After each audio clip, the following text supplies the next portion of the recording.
தாமிரபரணி நதியில் கலக்கும் கழிவுநீரை தடுத்து தூய்மை செய்யும் திட்டத்தை உருவாக்க மதுரை உயர்நீதிமன்றத்தால் நியமிக்கப்பட்ட ராஜஸ்தான் நிபுணர் தாமிரபரணி பகுதிகளில் ஆய்வு மேற்கொண்டார். இது பற்றிய கூடுதல் தகவலை செய்தியாளர் ராமசுந்தரம் வழங்கிட கேட்கலாம். ராமசுந்தரம் வணக்கம். தற்போது மதுரை உயர்நீதிமன்றம் இந்த தாமிரபரணி ஆற்றை தூய்மைப்படுத்த அளித்திருக்கக்கூடிய உத்தரவில் இருக்கக்கூடிய தகவல்கள் என்ன, மேலும் களத்தில் பணிகள் எவ்வாறு நடைபெற்று வருகிறது, விவரங்களை பதிவு பண்ணுங்க.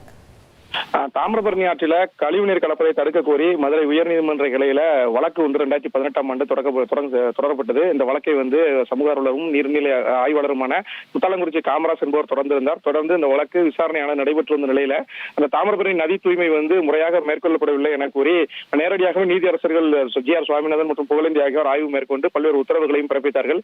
இந்த சூழலிலும் கூட தாமிரபரணி தூய்மை பணிக்கான முயற்சிகள் மேற்கொள்ளப்படாத நிலையில தற்போது இந்த தாமிரபரணியை பராமரிப்பதற்கும் புனரமைப்பு செய்வதற்கும் அந்த தூய்மை பணிகளை மேற்கொள்வதற்கும் ஒரு திட்ட வரையறை செய்ய வேண்டும் என கூறி நீர்நிலை நிபுணரான ராஜஸ்தானை சேர்ந்த ராஜேந்திர சிங் என்பவர் நியமிக்கப்பட்டு அந்த ஆணையராக நியமிக்கப்பட்டு தற்போது களப்பணி மேற்கொண்டு என்னென்ன செய்ய வேண்டும் என்பது குறித்தான பரிந்துரைகளை வழங்க உத்தரவு பிறப்பித்திருக்கிறது. நேற்றைய தினம் இந்த உத்தரவு பிறப்பிக்கப்பட்ட நிலையில ராஜஸ்தானில் இருந்து நேரடியாக ராஜேந்திர சிங் நேரடியாக தாமிரபரணி நதி இருக்கக்கூடிய பகுதிகளுக்கு ஆய்வு மேற்கொண்டிருக்கிறார்.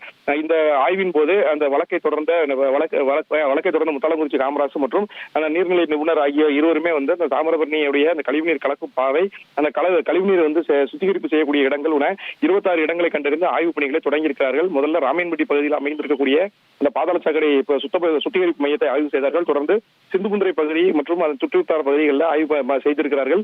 தொடர்ந்து 4 நாட்கள் இந்த பணிகளை அந்த ஆய்வுகளை மேற்கொள்ள இருப்பதாகவும் அதன் அடிப்படையில் அந்த பரிந்துரைகளை 1 மாத காலத்திற்குள் நேரடியாக நீதிமன்றத்தில் சமர்ப்பிக்க இருப்பதாகவும் தகவல் வெளியாக இருக்கிறது.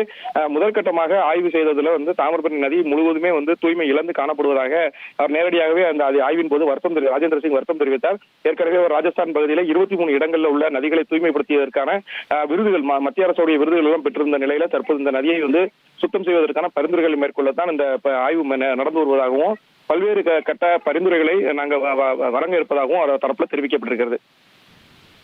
தாமிரபரணியில் கழிவுநீர் கலக்கும் இடங்களை ஆய்வு செய்கிறார்கள் ராஜஸ்தான் நிபுணர் மற்றும் குழுவினர். அண்மை செய்தியாகவும் முக்கிய செய்தியாகவும் பார்த்தோம். தகவல்களுக்கு நன்றி ராமசுந்தரம்.